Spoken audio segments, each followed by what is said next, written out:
అందరికీ నమస్కారం. శ్రీమద్ భగవద్గీత ఆధ్యాత్మిక రహస్యాలు అనే శీర్షిక ద్వారా శ్రీ త్రినాథ్ గారు ధారావాహిక ప్రసంగం చేస్తున్నారు. వారి ధారావాహిక ప్రసంగంలో ఈరోజు 173వ ప్రసంగం చేస్తున్నారు. శ్రీ త్రినాథ్ గారికి స్వాగతం. నమస్కారం. శ్రీమద్ భగవద్గీత ఆధ్యాత్మిక రహస్యాలు ఈ కార్యక్రమాన్ని వీక్షిస్తున్నటువంటి గీతా ప్రేమికులు, తత్వాభిలాషులు, సోదరులందరికీ ఆర్థిక స్వాగతం, సుస్వాగతం, నమస్కారం. శ్రీమద్ భగవద్గీత ఆధ్యాత్మిక రహస్యాలు తెలుసుకోవడం వలన ఎన్నో అద్భుతమైనటువంటి విషయాలు మన దృష్టికి వస్తాయండి. ఎందుకంటే మన జీవితంలో ఎదురయ్యేటువంటి అనేక సమస్యలు, అనేక ప్రశ్నలు, అనేక సందేహాలు, అనేక సంశయాలు అన్నీ కూడా ఇప్పటి వరకు సంశయాలుగానే ఆ విధంగా ఉండిపోయాయి. ఈ సంశయ నివృత్తి అంటే సమూలంగా ఏ ప్రశ్న వేసినా దానికి సమాధానం భగవద్గీత ద్వారా దొరుకుతుంది. ఇది భగవంతుడి గ్యారంటీ అనమాట. భగవాను వాచ్ 574 శ్లోకాలు మీరు చాలా స్పష్టంగా తత్వజ్ఞాన కోణములు అంటే ఆధ్యాత్మిక దృష్టి కోణములు మీరు అర్థం చేసుకున్నట్లయితే సంపూర్ణ సమాధానాలు, సంతృప్తికర సమాధానాలు, సర్వులకు ఆమోదయోగ్యమైన సమాధానాలు మీకు లభిస్తాయి.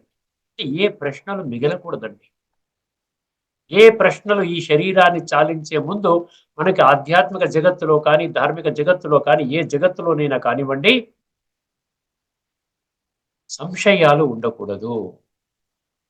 ఎందుకు మనిషి పాపం చేస్తున్నాడు సంశయంగానే ఉంది ఈ రోజున. ఎందుకు మనిషి ఆరోగ్యాన్ని పోగొట్టుకుంటున్నాడు సారీ ఎందుకు మనిషి ఆరోగ్యం పాడు చేసుకుంటున్నాడు సంశయంగానే ఉంది. ఎందుకు ఈ యొక్క భౌతిక జగత్తులోనే మనిషి ప్రయాణం చేస్తున్నాడు.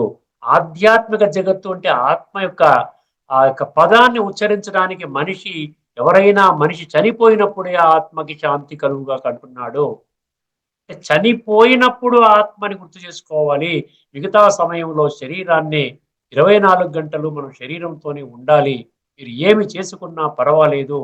కాస్త ఒక 5 నిమిషాలు 10 నిమిషాలు మీరు భావిస్తున్నటువంటి భగవంతుడిగా భావిస్తున్నటువంటి ఆ స్వరూపాన్ని ధ్యానం చేస్తే సరిపోతుంది, పూజ చేస్తే సరిపోతుంది.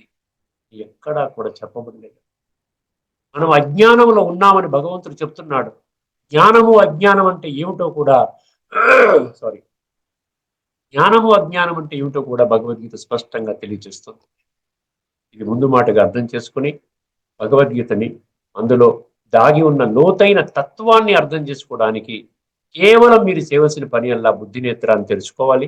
ఎందువల్లంటే అంధవిశ్వాసము లేక మూఢ విశ్వాసం ద్వారా ఆధ్యాత్మిక జగత్తులో మీకు ఎటువంటి పురోభివృద్ధి జరగదు అంటున్నాడు భగవంతుడు. గత ఎపిసోడ్లో మొదటి అంశంగా మేము ఏం చర్చించుకున్నామండి? భగవంతుణ్ణి అర్జునుడు అంటే ఎవరండి? మనలోనే మంచివాళ్ళు అన్నమాట. భగవంతుని మార్గంలో నడవడానికి కృత నిశ్చయంగా ఉన్నటువంటి వాళ్ళందరూ కూడా అర్జునుడు. 7 ప్రశ్నలు అడిగాడు. 7 ప్రశ్నల్లో మనం 7వ ప్రశ్నను చర్చించుకుంటున్నాం. ఏంటంటే, మరణ సమయంలో భగవంతుడా నాకు కొంచెం స్పష్టత కావాలి, ఎలాగ నేను నిన్ను స్మృతి చెయ్యాలి అనే దాని మీద భగవంతుడు 2-3 శ్లోకాల్లో చెప్పడం జరిగింది. మనం ఒక శ్లోకాన్ని మనం చర్చించుకున్నాం గత ఎపిసోడ్లో. ఏంటి చర్చించుకున్నామండి? అంతకాలేచ మామేవ స్మరణముక్త్వా కళేవరం ప్రయాతి సమద్భావం యాతి నాస్త్యత్ర సంశయం. ఎటువంటి సంశయము లేదనిస్తున్నాడు చూసారా? కంప్లీట్ గా అసలు ఏ డౌట్ అక్కర్లేదు. నేను చెప్పినట్టు నువ్వు నడుచుకొని అంతిమ సమయంలో నా యొక్క స్మృతిలో నీ శరీరము కళేబరముగా మారాలి అంటే నీ యొక్క శరీరం విడిచిపెట్టే సమయంలో కేవలం నన్ను తప్ప ఇంకెవ్వరు గుర్తుకు రాకూడదు. ప్రయాతి, అప్పుడు నా భావం అంటే నాతో సమాన స్థితికి చేరుకుంటావు. నాలో ఉన్న గుణాలు, శక్తులు నీకు వస్తాయి. నేను నిన్ను రిసీవ్ చేసుకుంటాను. చక్కగా శ్రేష్టమైనటువంటి జీవితాలను అనేక జన్మల రూపంలో ప్రసాదిస్తాను. సత్య త్రేతాయుగమున అనేటువంటి స్వర్గములో తీసుకొని వెళ్తానంటున్నాడు. ఇప్పుడు దానినే ఎక్స్పాండ్ చేస్తూ ఉన్నాడు అనమాట. ఇంకా కొంచెం క్లారిటీ రావాలి కదా. అంతిమ సమయం మాత్రమే గుర్తు చేసుకోవాలి అంటే నేనేం చెయ్యాలి? ఒక అంతిమ సమయంలో భగవంతుడు గుర్తొచ్చేస్తారా చెప్పండి? జీవితకాలం మన భౌతిక లౌకిక విషయాల పట్లనే పూర్తిగా 24 గంటలు దాని మీద గడిపేసి ఈ విధంగా ధన సంపాదన యొక్క సుఖ సాధనాల యొక్క ఇంద్రియ సుఖ సాధనాల యొక్క అనుభవం గురించి దాని మీద జీవితం గడిపేసి అంతిమ క్షణంలో భగవంతుడు ఎక్కడ ఉంటాడు, ఎలా ఉంటాడు, ఆయన నామ రూప దేశ కాల గుణ కర్తవ్య సంబంధం, ఈ 7 డైమెన్షన్స్ ఏవి కూడా మనకు తెలియదు. నేను ఎవరిని అంటే ఈ రోజున దైహిక పరిచయం ఇస్తున్నాము. ఫలానా వారండి సుబ్బారావు గారు, ఫలానా ఆయన చీఫ్ జనరల్ మేనేజర్, రిటైర్ అయిపోతే ex chief general manager, X engineer. అంటే దేహం యొక్క లేబుల్స్, కులము, మతము, జాతి, రంగు, రూపు, ఉన్నవాడు, నల్లవాడు, ఈ ఈ ఈ యొక్క లేబుల్స్ తోనే బ్రతుకుతున్నాము. ఆధ్యాత్మిక జ్ఞానం అందుకని ప్రతి ఒక్కరికి అవసరం అండి, ప్రతి ఒక్కరికి అవసరం. ఎందుకంటే ఆత్మకి డివిజన్స్ లేవు, శరీరానికి డివిజన్స్ ఉన్నాయి. కానీ శరీరం వినాశి శరీరము, ఆత్మ అవినాశి, ఆత్మ వజ్రము. ఇది శరీరం అనేది కేవలం ఒక పెట్టి మాత్రమే.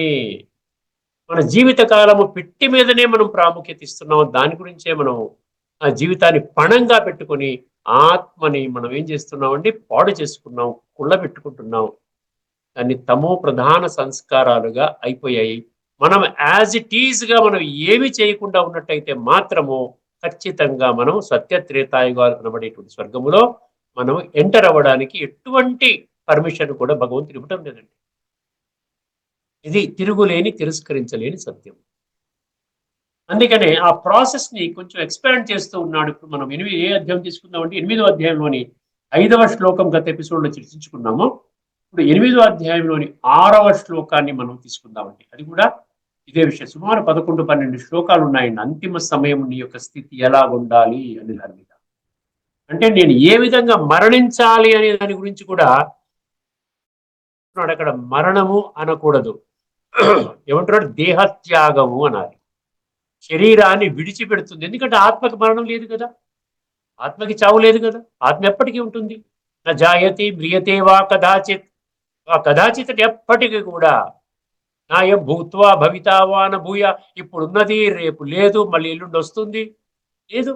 అజో నిత్య శాశ్వతో అయం పురాణో నా హన్యతే హన్యమానే శరీరే, శరీరాన్ని చంపినా కూడా అందులో ఉన్నటువంటి ఆత్మ చావదు, అది నిత్యము ఉంటుంది. అజో నిత్య శాశ్వతో అయం పురాణం. అజో అంటే జన్మ లేదు దానికి, ఆత్మ ఎప్పటికీ ఉంటుంది, జననం లేదు, మరణం లేదు. నిత్య అంటే ఎప్పటికీ ఉంటుంది, శాశ్వతం అంటే పర్మనెంట్ గా ఉంటుంది. తర్వాత పురాణ అంటే ఏంటి, ఎప్పటికీ ఉంటుంది కాబట్టి ఇది పురాణం. కేవలం ఈ ఒక్క జన్మకి పరిమితం అయితే పురాణం అంటు కదా. అది 2వ అధ్యాయంలోని 20వ శ్లోకం నోట్ చేసుకునేవాళ్ళు నోట్ చేసుకోవచ్చు.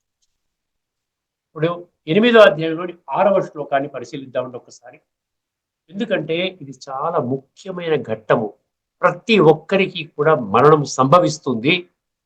కాబట్టి ఆ మరణ సమయం ముందే భగవంతుడు చెప్పినటువంటి ఈ యొక్క ఫార్ములాను అర్థం చేసుకున్నాం అనుకోండి, చక్కగా నిశ్చింతగా ఎలాగైనా శరీరం విడిచిపెట్టాలి, తప్పదు. జాతస్య హి ధ్రువో మృత్యు, ధ్రువం అన్నాడు. ధ్రువం అంటే ఫిక్స్డ్. ఒకసారి శ్లోకాన్ని వినండి. 8వ అధ్యాయంలో 6వ శ్లోకం. యం యం వాపి స్మరన్ భావం త్యజత్యంతే కళేవరం. కళేవరం అంటాడు. కళేవరం అంటే సంస్కృతంలో కళేవరం, తెలుగులో కళేబరం.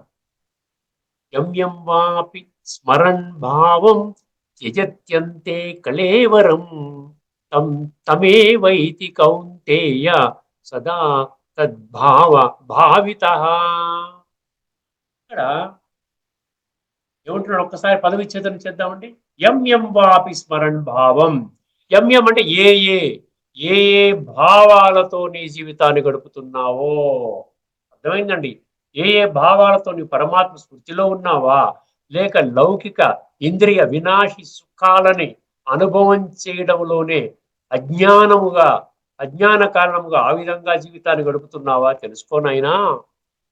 యం యం వాపి స్మరన్ భావం త్యజత్యంతే కళేవరం అన్నాడు. త్యజత్యంటే శరీరం నుంచి ఈ శరీరం మళ్ళీ కళేవరంగా మారుతుందంటే ఒక ఏమంటారు దాన్ని, ఆ విధంగా శవములాగా మారే ముందర, ఆ యొక్క శరీరం విడిచిపెట్టే ముందర త్యజత్యంతే కళేవరం. అప్పుడు నీ యొక్క భావాలు ఏ విధంగా ఉన్నాయో ఆ విధంగా నీ యొక్క జన్మ ఉంటుంది అంటున్నాడు. అంటే నీ final thought will decide your destiny. అంటే ఆ సంకల్పానికి ఎంత విలువైంది చూసారా, కోట్ల రూపాయలు విలువనబడదానికి. ఆ ఒక్క థాట్ లో భగవంతుడు సత్య పరిచయాన్ని తెలుసుకొని మనసు బుద్ధి ద్వారా మన్మనాభవ అన్న భావనలో పరమాత్మని స్మృతి చేసినట్లయితే ఖచ్చితంగా భగవంతుడు వాగ్దానం అనుసారంగా రాబోయేటువంటి సత్యయుగములో శ్రేష్టమైన జన్మలు తీసుకోవడానికి అవకాశం ఏర్పడుతుంది. తమేవైతి కౌంతేయ సదా తద్భావ భావిత అన్నాడు. ఇక్కడ అండర్లైన్ చేసుకోవాల్సినటువంటి పంక్తి ఏంటంటే సదా తద్భావ భావిత. ఎందుకు నువ్వు ఆ విధంగా అంతిమ క్షణములో నువ్వు ఏమనుకుంటున్నావు? అంతిమ క్షణంలో ఏమనుకుంటున్నావు అండి? ఇవో నా ఆస్తి ఎలాగా ఇంత ఆస్తి నా జీవితం అంతా పణంగా పెట్టుకుని ఇన్ని కోట్లు సంపాదించాను, ఇన్ని కిలోల బంగారం పెట్టాను, ఇన్ని ఆస్తులు కూడబెట్టాను, ఇన్ని ఫ్యాక్టరీలు నిర్మించాను, ఇన్ని బిజినెస్ హౌసెస్ నిర్మించాను, ఇన్ని బంగళాలు కట్టుకున్నాను, ఈ విధంగా పేరు ప్రఖ్యాతులు సంపాదించుకున్నాను, ఉన్నతమైనటువంటి ప్రాప్తులు పదవులు సంపాదించుకున్నాను, ఇప్పుడు నేను వెళ్ళిపోతున్నానే. ఎందుకంటే జీవితకాలము దానితో పెట్టారు కదా. అందుకనే న్యాచురల్లీ అంతిమ సమయంలో భగవంతుని స్మృతి ఎట్టి పరిస్థితుల్లోనూ కూడా రాదు. ఎలా వస్తుంది చెప్పండి? ఏదైతే మన జీవితకాలం మనం ఏదైతే చేస్తున్నామో అదే లాస్ట్ స్టేజ్లో అదే వెళ్తోంది. నా బిడ్డలు పాడు చేస్తారా? ఇది గవర్నమెంట్ వాళ్ళు ఏమన్నా లూటీ చేస్తారా? ట్యాక్సెస్ రూపంలో దొంగలు లూటీ చేస్తారా? లేకపోతే ఏ అగ్ని ప్రమాదమో ఏదో వచ్చి మునిగిపోతుందా? భూకంపం వచ్చి మొత్తం అంతా వెళ్ళిపోతుందా? ఇటువంటి ఆలోచనలతో వెళ్తాడు. కాబట్టి ఇటువంటి వాళ్ళకి ఎందుకు వస్తుందంటే చెప్తున్నాడు అనమాట. ఎందుకు నీ అంతిమ సంకల్పము శ్రేష్టము ఎందుకు కాదు, పరమాత్మ మీద ఎందుకు పెట్టలేవు అంటే సదా అన్నాడు. ఈ జీవితకాలము సదా కూడా ఏమన్నాడు? సదా తద్భావ భావిత. ఇప్పుడు ఈ సీక్రెట్ మనకి ఈ యొక్క పరివర్తన సమయం ఆరంభము కాకుండానే మన శరీరం కూడా మంచి గట్టిగా ఉండగానే, మన శరీరం పటుత్వంగా ఉంది, మనసు బుద్ధి చంచలత్వం నుంచి మనం మంచిగా మరలించుకునే ఒక అవకాశం ఇచ్చాడు భగవంతుడు. ఇప్పుడు ఈ సమయంలో ఈ అద్భుతమైనటువంటి ఒక ఐఏఎస్ పేపర్ ఒక క్వశ్చన్ లీక్ చేసినట్టుగా భగవంతుడు ఏం చెప్తున్నాడు? అంతిమ సమయంలో నేను తప్ప నీకు ఎవరు గుర్తుకు రాకూడదు. సార్ ఉదాహరణ తీసుకోండి. మీరు పడుకునే సమయంలో మీరు ఏదైతే ఆలోచిస్తారో, ఎటువంటి సంకల్పాలు అయితే చేస్తారో, ఏమండి ఇప్పుడు మనం ఒక టీవీ సీరియల్లో చూసాము, లేకపోతే ఏదో చూస్తున్నాము, లేకపోతే ఒక మొబైల్లో చూస్తున్నాము, అవన్నీ చూసి గంటలు చూసుకొని మనం పడుకున్నాం. అందులో ఉన్నటువంటి ఆ యొక్క ఏదైతే మీరు ఆలోచన చేసుకుంటూ ఉంటారో అవే మీకు స్వప్నాల రూపంలో వస్తాయి. వేరే రావండి. ఇది ఒక సైన్స్ అండి, స్పిరిచువల్ లా. భగవంతుడు ఒక స్పిరిచువల్ లా చెప్తున్నాడు. ఇది అంధవిశ్వాసంలో మనకు అర్థం కాదు. అది దాన్ని ఏమి చేసుకోలేము. ఆ లాని మనం ఆచరించలేము అంధవిశ్వాసంలో, దృఢ విశ్వాసంలో. స్పిరిచువల్ లా ఏం చెప్తున్నాడు? నీ అంతిమ ఆలోచన నీ భావి జీవితాన్ని తయారు చేస్తుంది. Your last thoughts determines your final journey, final destination. అర్థమైందండి? ఇంకా ఫైనల్ రాకుండానే ఇప్పుడు ఏ విధంగా అయితే నిద్రపోయినప్పుడు మీరు చేసే సంకల్పాల ఆధారంగా మీ యొక్క స్వప్నాలు ఉంటాయో, నిద్ర కూడా ఏమీ లేదండి. నిద్ర కూడా ఒక రకమైనటువంటి అశాశ్వతమైనటువంటి మరణమే. అందుకనే మామూలుగా ఇంగ్లీష్లో చాలా చక్కగా చెప్తారు. ఏం చెప్తారండి? Sleep is a temporary death అంటారు. Sleep is a temporary death and death is a permanent sleep అంటారు. Death is a permanent sleep అంటారు. ఇదేమో అశాశ్వతము, అది శాశ్వతము. అందుకనే ఇప్పుడు అశాశ్వతము శాశ్వతము తీసుకున్నాం అనుకోండి. అదే విధంగా ఇప్పుడు మనం జీవితకాలం ఎన్నో సంవత్సరాలుగా మనం ఒకటే ఆలోచన, ఇంద్రియ సుఖాలు, డబ్బు సంపాదన, ఇంద్రియ సుఖాలు, ఆస్తుల సముపార్జన, ఇంద్రియ సుఖాలు, ఈ కుటుంబ సమస్యలను తీర్చుకోవడంలోనే సరిపోతుంది. ఆత్మచింతన 0.0001% కూడా లేదు. అలాంటప్పుడు ఫైనల్ గా నువ్వు పరమాత్మని ఎలాగా స్మృతి చేయగలుగుతావు? పరమాత్మని స్మృతి చేయడానికి భగవంతుడు ఏమి చెప్పాడు? వాడి కండిషన్ ఏం పెట్టాడు? ఆత్మ అనుభవం ద్వారా పరమాత్మ అనుభూతి. అంటే స్వయాన్ని నేను బాడీ కాన్షియస్నెస్ లో ఉండి నేను నమ్ముకున్న భగవంతుణ్ణి కాదు అక్కడ మనం స్మృతి చేయవలసింది. యథార్థంగా వాస్తవంగా ఉన్నటువంటి భగవంతుడు, భగవంతుని యొక్క స్వస్వరూపము.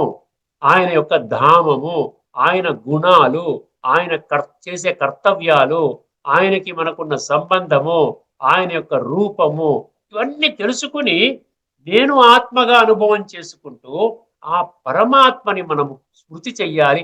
ఇదే కదండి భగవద్గీత సారమంతా కూడా మన్మనాభవ మయ్యర్పిత మనోబుద్ధి యో మద్భక్త సమే ప్రియ. అలాంటప్పుడు అసలు నా యొక్క స్వపరిచయమే పూర్తిగా లేదండి. నేను నేను పరధర్మంలో ఉన్నాను, దేహభ్రాంతిలో ఉన్నాను. నా కులము, మతము, జాతి, రంగు, రూపు, ఉన్నవాడు, లేనివాడు, నల్లవాడు, తెల్లవాడు, భాష, దేశము, ఈ విధమైనటువంటి దాంట్లోనే నేను పూర్తిగా మునిగిపోయి ఉన్నాను కదా. అలాంటప్పుడు నన్ను నేనే అర్థం చేసుకోలేదు, జీవిత కాలంలో అర్థం చేసుకోలేదు. పరమాత్మని నేను ఎలా కనెక్ట్ అవ్వగలుగుతాను? అంతిమ క్షణములో ఏదైతే మనం జీవిత కాలం చేస్తూ ఉన్నామో, ఇలా చెప్పాను చూసారు, నిద్రపోయే ముందర ఏ ఆలోచనలు మీకుంటాయో అదే మీకు కలల రూపంలో వస్తుంది, అదే జరుగుతోంది అన్నప్పుడు ఇప్పుడు ఉన్నటువంటిది ఇది కూడా ఒక పర్మనెంట్ స్లీప్ లోకి వెళ్ళబోతున్నాము. ఎందుకంటే ఇది ఆఖరి జన్మ, ఇది ఆఖరి శ్వాసలో ఉన్నటువంటి కాలచక్రం. కొంచెం ఏం లేదండి, తర్కించండి మీరు అంతే. భగవంతుడు అంటాడు తర్కించండి అంటాడు, వాదించండి, డిబేట్ చేయండి అంటాడు. అంధవిశ్వాసానికి చోటు లేదంటాడు. విమృశయిత దశేషేన అంటాడు 1823లో. విమృశయిత దశేషేన, నేను చెప్పిన ఏ ఒక్క పాయింట్ కూడా మిస్ చేయకుండా ప్రతి పాయింట్ ని ఒక ఎక్స్రే పెట్టి ఒక లెన్స్ పెట్టుకొని తీక్షణంగా పరిశీలించండి బుద్ధి ద్వారా. ఎవరిని అడగండి. దేహభ్రాంతిలో ఉన్న వాళ్ళని అడిగితే మీకు ఏమైనా సరైన సమాధానం చెప్తారా? అందుకనే తత్వాన్ని దర్శించిన వాడి దగ్గరికి వెళ్ళండి అన్నాడు 4:34లో. తద్విద్ధి ప్రణిపాతేన పరిప్రశ్నేన సేవయా ఉపదేక్షంతి తే జ్ఞానం జ్ఞానినః తత్వదర్శినః అన్నాడు. యాక్యురేట్ గా కావాలంటే తత్వాన్ని దర్శించిన వాళ్ళు కొన్ని లక్షల మంది ఎవరైతే ఉన్నారో ఈ బ్రహ్మకుమారులు బ్రహ్మకుమారుల దగ్గరికి వెళ్ళండి. వాళ్ళు మీకు చెప్తారు సరి అయినటువంటి తత్వాన్ని, ఏ విధంగా పరమాత్మని అంతిమ సమయంలో పరమాత్మతో ఎలా సంబంధాన్ని జోడించుకోవాలో, ఆత్మ పరిచయము, పరమాత్మ పరిచయము, సృష్టి రహస్యాలు, ఈ యొక్క రాజయోగము, ఇవన్నీ కూడా తెలియచేస్తారు అంటున్నాడు. యం యం వాపి స్మరణ్ భావం త్యజత్యంతే కళేబరం తం తమేవైతి కౌంతేయ సదా తద్భావ భావిత. సదా తద్భావ భావిత. అందుకని దీర్ఘకాలం మనము ఏం చేయాలి? రాజయోగాన్ని అభ్యాసం చెయ్యాలి. ప్రతి నిత్యము ఒక అరగంట సేపు నేను ఒక ఆత్మస్వరూపాన్ని, దివ్య స్వరూపాన్ని, దివ్య మంగళ స్వరూపాన్ని, దైవీ సంస్కారాలు నాలో నిండి ఉన్నాయి, పునః నేను తెచ్చుకుంటున్నాను, పరమాత్మతో సంబంధాన్ని జోడిస్తున్నాను. ఆ విధంగా మనం నిత్యము స్లోగా ఏం చేయాలి? పెంచుకుంటూ పెంచుకుంటూ 5 నిమిషాలతో మొదలుపెట్టి అలాగా ప్రతి నిత్యము ఒక అరగంట, 30 గంట, గంట అలా సమయం దొరికినప్పుడల్లా. ఎందుకంటే ఇది ఇది కర్మయోగము. ఒక దగ్గర కూర్చొని భజన చేసేది కాదు, 24 గంటలు చేయలేము. సదా సతతము నిత్యం అన్నాడు 26 శ్లోకాల్లో. ఆ విధంగా చేయగలుగుతాము? చేయలేము. అందుకనే ఇది కర్మయోగంలో కన్వర్ట్ చేయాలి. నడుస్తూ, తిరుగుతూ, తింటూ, పడుకుంటూ, మాట్లాడుతూ, ఆ విధంగా చేసుకుంటూ, వ్యాపారం, ఉద్యోగం చేసుకుంటూ కేవలం మనస్సుని పరమాత్మ మీద కనెక్ట్ చేసే అభ్యాసం మీరు కానీ చేయకపోయినట్లయితే అంతిమ పరీక్షలో మీరు ఫెయిల్ అయిపోతారు. మీ జీవితము నాశనం అవుతుంది, భ్రష్టు పడుతుంది అంటున్నాడు భగవంతుడి శ్లోకం ద్వారా. ఒకసారి గీతా పుస్తకంలో ఏమి ఇచ్చారో ఒక్కసారి గమనించండి. 8వ అధ్యాయంలోని 16వ శ్లోకం. దీని తర్వాత మనం 2వ అంశంలోకి వెళదాం. మరొక శ్లోకం తీసుకుందామండి. ఏమన్నాడు? ఎం ఎం వాపి స్మరణ్ భావం. కౌంతేయ, మనుష్యుడు అవసాన దశయందు ఏ ఏ భావములను స్మరించుచు దేహత్యాగము చేయునో అతడు మరు జన్మలో ఆయా స్వరూపములనే పొందును. ఏలనన, సరే కారణం కూడా చెప్తున్నాడు. ఏలనన సర్వదా అతడు దానినే స్మరించుచుండెను. సరే, అందుకని కాన్స్టెంట్ గా లాంగ్ గా ఎప్పుడు ఇదే వ్యాపారం, ఉద్యోగం, లౌకికం పడిపోయి మనం పరమాత్మతో కనెక్ట్ చేసే విధానానికి సమయం లేకుండా చేసుకుని, తీరిక లేదండి, బిజీగా ఉన్నాను, నాకు కుదరదండి అనుకునే వాళ్ళు, వాళ్ళకి భగవంతుడు చాలా తీక్షణంగా హెచ్చరిస్తూ ఉన్నాడు. ఆయన ఈ ఒక్క జన్మకి పరిమితం చేసుకునేటువంటి విధానంలో నువ్వు ఉన్నావు, అక్కడి నుంచి బయటికి రా. నేను కాలచక్రంలో ఎన్నో జన్మలు చాలా ఉన్నతంగా, సర్వాంగ సుందరంగా తయారు చేసే విధానాన్ని నేను తెలియజేస్తున్నాను, మేలుకోనాయన అంటున్నాడు. ఇప్పుడు మనం ఎక్కడికి వెళ్ళాలంటే 2వ అధ్యాయంలోకి వెళ్ళిపోదాం. 2వ అధ్యాయంలో ఏ శ్లోకం తీసుకోవాలంటే 54 నుంచి ప్రారంభమైంది. 54 నుంచి మనం గత ఎపిసోడ్లో మనం 62, 63 కవర్ చేసుకున్నాము. అక్కడ ఏం చెప్పాము? విషయ వికారాల వల్ల ఏ విధముగా ఆత్మ భ్రష్టు పడుతుంది. ధ్యాయతే విషయాన్ పుంస చెప్పుకున్నాం 62, 63. చాలా స్పష్టంగా 8 స్టెప్స్ లో ఒక అన్కంట్రోల్డ్ థాట్, మన ఇష్టం వచ్చినట్టు చేసే సంకల్పాలు, విషయేంద్రియ సంయోగం వలన, శబ్ద స్పర్శ రూపరసగంధ ఈ సంయోగం వలన మనం చేసేటువంటి దీని వలన జీవితం సమూలంగా ఎలా భ్రష్టపడుతుంది, భ్రష్టమైపోతుంది అనే సంగతి భగవంతుడు 62, 63లో 8 స్టెప్స్ చెప్పడం జరిగింది. ఇప్పుడు తర్వాత శ్లోకంలో ఏం చెప్తున్నాడు ఒక్కసారి ఒక్క భగవంతుడు మాత్రమే ఏమిటండి, భగవంతుడు మాత్రమే స్థితప్రజ్ఞత కలిగిస్తాడు. అది మనుషులలో అంటే అర్జునులు అనబడేటువంటి మనుషులలో స్థితప్రజ్ఞతని ఒక్క భగవంతుడు మాత్రమే ఇవ్వగలుగుతాడు, ఇంకెవ్వరు కూడా ఇవ్వలేరు. ఇప్పుడు తర్వాత శ్లోకం ఒకసారి చూడండి, ఒక్కసారి వినండి. అదేంటంటే 2వ అధ్యాయంలోని 64 అండి. 54 నుండి ఇప్పుడు 64కి వచ్చాం. అర్థమైంది? 72 దాకా వెళ్ళాలి మన ప్రయాణం. అర్థమైందండి? ఇప్పుడు ఒకసారి శ్లోకాలు వినండి. రాగద్వేష వియుక్తైస్తు విషయాన్ ఇంద్రియాశ్చరన్. ఏం చెప్తున్నాడు అంటే దానికి విరుగుడు చెప్తున్నాడు. ఏది గత 2 శ్లోకాలలో చెప్పిన దాన్ని ధ్యాయితే విషయాన్ పుంస క్రోధాత్ భవతి సమ్మోహాత్ 8 స్టెప్స్ లో మొత్తం అంతా ఉండిపోతాం కదా, దానికి విరుగుడు చెప్తున్నాడు. విరుగుడు ఏం చెప్తున్నాడు? రాగద్వేష వియుక్తైస్తు విషయాన్ ఇంద్రియైశ్చరన్ ఆత్మవశ్యైర్విధేయాత్మ ప్రసాదమధిగచ్చతి. ఇది శ్లోకం అండి. రాగద్వేష వియుక్తైస్తు విషయానింద్రియైశ్చరన్ ఏమన్నాడు? తర్వాత ఏమన్నాడండి? ఆత్మవశ్యైర్విధేయాత్మ ప్రసాదమధిగచ్చతి. ఇది శ్లోకం. దానికి ఫార్ములా ఏం చెప్తున్నాడు? రాగము మరియు ద్వేషము ఈ రెండింటిని కూడా నువ్వు దూరంగా ఉండు నాయనా. అది శరీర భ్రాంతిలో ఉన్నంత వరకు అది కుదరదండి. రాగము అంటే ఏంటి? నాకు వస్తువుల మీద మోహం. రాగం అంటే మోహం అనమాట. వస్తువుల మీద మోహము, లేకపోతే ప్రాపంచిక సుఖాల మీద మోహము, ఇంద్రియ సుఖాలు ప్రాపంచిక సుఖాలు అంటే. అదేవిధంగా ప్రాపంచిక మనుషుల మీద మోహము, ఆ ప్రాపంచిక విషయాలన్నిటి మీద దీని మీద పెట్టుకుంటూ కూర్చొని జీవితం అంతా గడిపేశాం కదా. ఇప్పుడు దీని నుండి ఏం చేయాలి నువ్వు?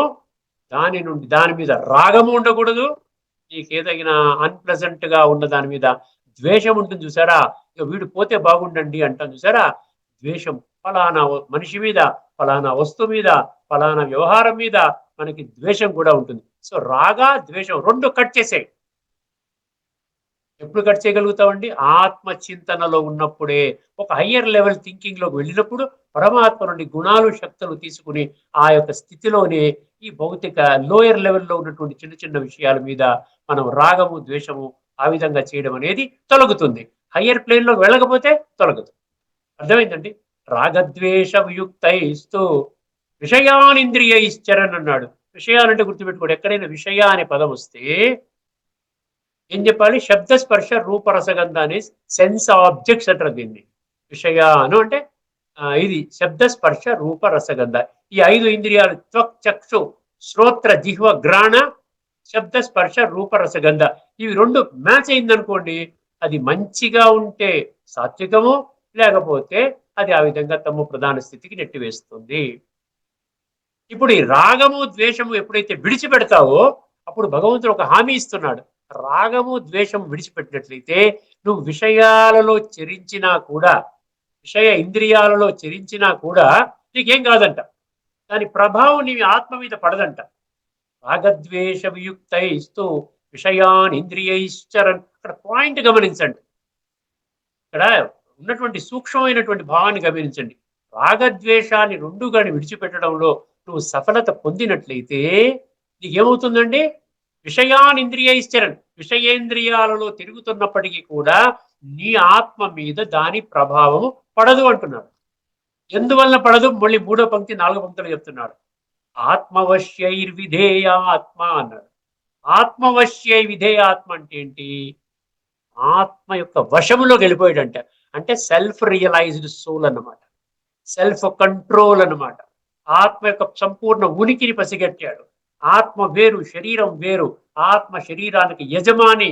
ఈ ఆత్మ నేను ఆత్మని, ఈ శరీరం అనేది కేవలం ఒక బంట్రోతో దీనిని పట్టుకుంటూ జీవితాన్ని ఈ విధంగా గడిపేస్తూ ఉన్నాను. అందుకనే ఇప్పుడు ఏమంటున్నాడు, ఆత్మ అంటే ఏమిటి? ఇప్పుడు చూసారా, మనకి ఇంద్రియాలు గుర్రాలతో పోల్చారు. ఈ కళ్ళెం అనేది ఆ విధంగా చూసినట్లయితే ఆ పట్టుకునేది ఆత్మ పట్టుకుంటుందన్నమాట. ఈ ఇంద్రియాలు, తర్వాత ఈ కళ్ళెం అనేది, కళ్ళెం లేకుండా ఉంటే ఏమవుతుంది? మనసు అనమాట. దాన్ని కంట్రోల్ చేసుకుంటాడంటే 23 ఇంగ్రీడియంట్స్ ని, 5 తత్వాలు, 5 జ్ఞానేంద్రియాలు, 5 కర్మేంద్రియాలు, 5 ఇంద్రియ విషయాలు, మనసు, బుద్ధి, సంస్కారాలు. దీన్ని పట్టుకొని ఆత్మ, ఆత్మ వీటన్నిటి మీద కంట్రోల్ గాని ఎక్సర్సైజ్ చేయగలిగితే అది ఆత్మ ఈ వశంలో ఉన్నట్టు అనమాట. ఆత్మవశైర్ విధేయ ఆత్మ. ఆత్మకి విధేయుడిగా కావాలి, కానీ ఇంద్రియాలకు విధేయుడిగా కాకూడదు, మనసుకు విధేయుడిగా కాకూడదు. ఆత్మవశైర్ విధేయ ఆత్మ. అక్కడ ఏమన్నాడు? ప్రసాదం అధిగచ్చతి అన్నాడు. ప్రసాదము అంటే ఏంటండి? ఇక్కడ ప్రసాదము అంటే ఆంతరికంగా ఆత్మలో నిక్షిప్తం, భగవంతుడు నిక్షిప్తం చేసిన దివ్య గుణాలు, అది నువ్వు అనుభవం చేస్తావు అంటున్నాడు. అర్థమైందండి? ప్రసాదం అధిగచ్చతి అంటే నీకు డిసిప్లిన్ వచ్చేస్తుంది. సెల్ఫ్ ఇంపోజ్డ్ డిసిప్లిన్ అనమాట. చక్కగా నీలో ఉన్న గుణాలన్నీ అనుభూతిలోకి వస్తాయి. శాంతి స్వరూపంగా ఉంటావు, శక్తి స్వరూపంగా ఉంటావు, ఆనంద స్వరూపంగా ఉంటావు, పవిత్రతా స్వరూపంగా ఉంటావు, ప్రేమ స్వరూపంగా ఉంటావు. అర్థమైంది? జ్ఞాన స్వరూపంగా ఉంటావు. సో ఈ గుణాలన్నీ బయటకు వచ్చినప్పటికి ఏమవుతుంది? ఆత్మ మన కంట్రోల్లోకి వస్తుంది. ఆటోమేటిక్ గా కళ్ళు ఏమి చూడాలంటే అది చూస్తుంది, చెవులు ఏది వినాలంటే అది వింటుంది, నోరు ఏం మాట్లాడాలంటే అది మాట్లాడుతుంది, కాళ్ళు ఎక్కడికి వెళ్ళాలంటే వెళుతుంది, చేతులు ఏమి చేయాలంటే చేస్తుంది. సో ఇంద్రియాలను వశం తీసుకోవాలంటే ఆత్మ యొక్క పరిపూర్ణ జ్ఞానము, అంటే దాని ఉనికి, ప్రాప్తి, అనుభూతి, అనుభవంలోకి మనం వచ్చినట్లయితే అప్పుడు నీవు ఎటువంటి మధ్యలో ఈ యొక్క ఈ విషయేంద్రియాలు ఉన్నప్పటి ఆ మధ్యలో నువ్వు ప్రయాణం చేస్తున్నప్పటికీ కూడా నీకు దాని యొక్క దుష్ప్రభావము నీ ఆత్మ మీద పడదు. 2 చిన్న ఉదాహరణలు ఇచ్చి మీకు ఈ యొక్క అంశాన్ని నేను ముగిస్తానండి. ఉదాహరణకి హంస. హంస ఏముందండి? హంసని మామూలుగా చెప్తారు, మీరు గూగుల్లో కానీ మీరు కొట్టండి, పెద్దవాళ్ళు చెప్తారు. హంస ఏం చేస్తుందంట? నీళ్లలో పాలు కలిపి, పాలల్లో నీళ్లు కలిపి మీకు దాని ముందు పెడితే కేవలం పాలు మాత్రమే తాగుతుందంట, నీళ్ళలా వదిలేస్తుందంట. అర్థమైందండి? అదే కొంగ గురించి చెప్తారు కదా, అది కూడా కొంగ గురించి హంస గురించి చెప్తారు కదా, అది ఓన్లీ రాళ్ళు మాత్రమే, మా రత్నాలు తీసుకుంటుంది, రాళ్ళు విడిచిపెడుతుంది అంటారు. ఇంకొక ఉదాహరణ ఈ యొక్క కమల పుష్పం అనమాట. అర్థమైందండి? కమల పుష్పం మనకి ఏమి నీతి చెప్తుందండి? కమల పుష్పం కూడా బురదలో ఉంటుంది. అది బురద ఉంటుంది, కానీ బురద అంటించుకోకుండా ఉంటుంది. మనము కూడా ఈ విషయేంద్రియాలలో ఉంటూ కూడా మనం హయ్యర్ లెవెల్లోకి వెళ్ళగలిగితే, ఆత్మని పరమాత్మతో రాజయోగము ద్వారా మనం కనెక్ట్ చేయగలిగితే అప్పుడు ఏమవుతుంది? ఇంద్రియాల ప్రభావం మన మీద పడదు, దుష్ప్రభావం పడదు.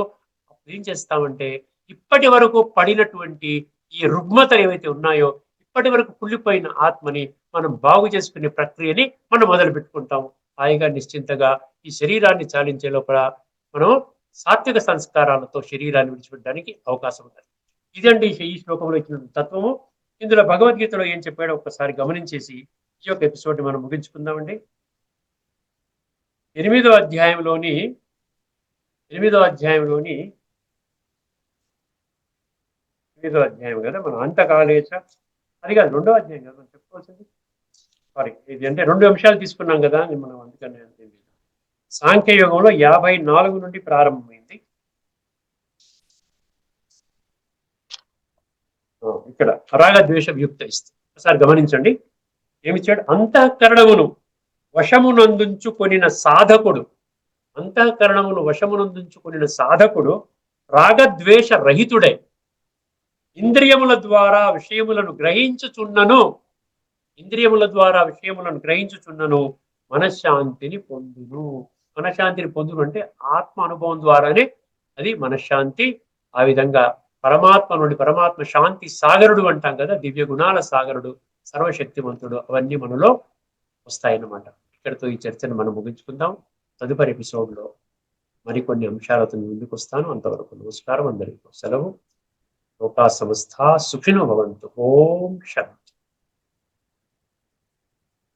శ్రీమద్ భగవద్గీత ఆధ్యాత్మిక రహస్యాలు శీర్షికలో శ్రీ త్రినాథ్ గారు స్థిత ప్రజ్ఞత్వం గురించి, దాని తత్వాలను గురించి, తాత్విక విశేషాలను చర్చించారు. వారికి ధన్యవాదాలు. నమస్కారం.